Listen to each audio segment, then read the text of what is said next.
The Red Shoes. There was once a woman who was so poor that she couldn't afford to buy her daughter Karen any shoes. The woman often wept to see Karen's feet all rough and blistered. She would have been overjoyed to know that the shoemaker's wife felt so sorry for Karen that she was making her a pair of red shoes from some leftover leather. But the woman never found out. She died the very next day that the red shoes were finished, and Karen wore them for the first time as she walked behind her mother's coffin on her way to church. The shoemaker's wife couldn't see very well, and the shoes had turned up to be rather clumsy and misshapen. But Karen thought that the soft red shoes were the most wonderful things in the world. But the old lady who kindly took Karen in said, "You can't possibly go walking around in those odd things. Whatever will people think?" She threw the red shoes onto the fire and bought Karen a pair of sensible, sturdy black shoes that Karen was wearing when the old lady took her to the palace to see the parade for the little princess's birthday. The king and the queen stood with the little princess on the balcony, waving and smiling. But Karen didn't look at the gracious expressions on their faces or the fine, rich robes. Karen couldn't take her eyes off the red shoes on the feet of the princess. They were made of satin, not leather, so they shone like rubies. "Those really are the most wonderful things in all the world," thought Karen. From that moment, whenever Karen buckled on her sensible black shoes, she thought of the little princess's beautiful red ones. Whenever Karen took off her sensible black shoes, she thought of the princess's beautiful red ones. And she longed for those beautiful red shoes with all her heart. One day, the old lady who looked after Karen looked at her sensible black shoes and tutted, My, those are looking rather old and shabby, and they're small for you now. We can't have you going along to church in those tomorrow." The old lady handed her a purse full of money. "Buy yourself some new ones," she smiled.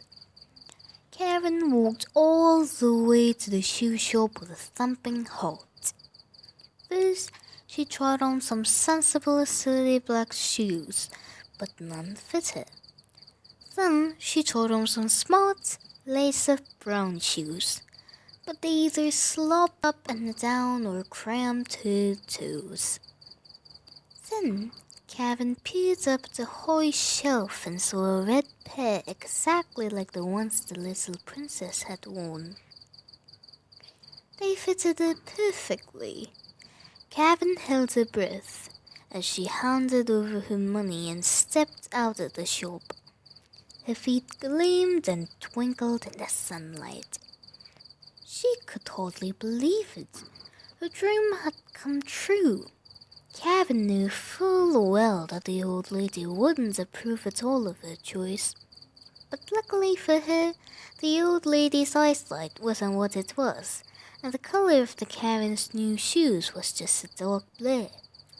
Karen kept quiet, saying nothing of the truth. Next day, Karen's heart nearly burst with excitement as she slipped on her shoes.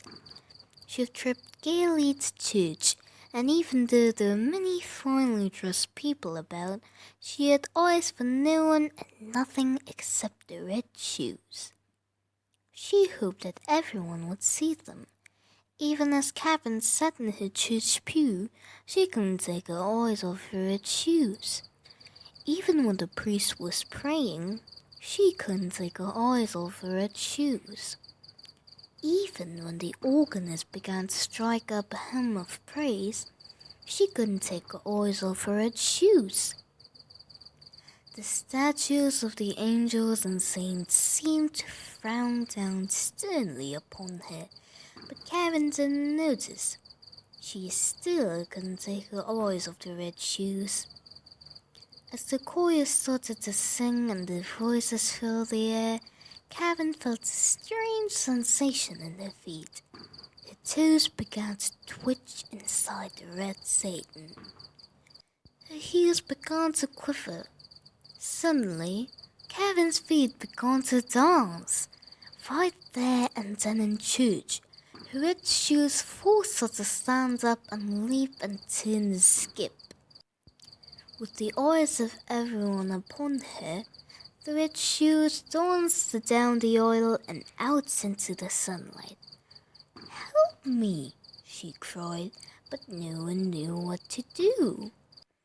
The red shoes danced Karen all around the graveyard and out of the church gate. Then they danced around and round the churchyard wall and off down the street. By day and by night the enchanted red shoes carried Karen along, twinkling wickedly. They danced her in and out of houses and up and down stairs. They danced her through the city gates, across the fields and into the dark forest. They danced her out of the trees and through meadows, until Karen had forgotten how long she had been dancing, and still they made dance. "Forgive me," the sobbing girl cried out. "Forgive me for thinking of these foolish things about everything else." At last the red shoes were still. Utterly exhausted, Karen collapsed into a heap and closed her eyes. And when her soul reached heaven, she never had to dance or think about red shoes ever again.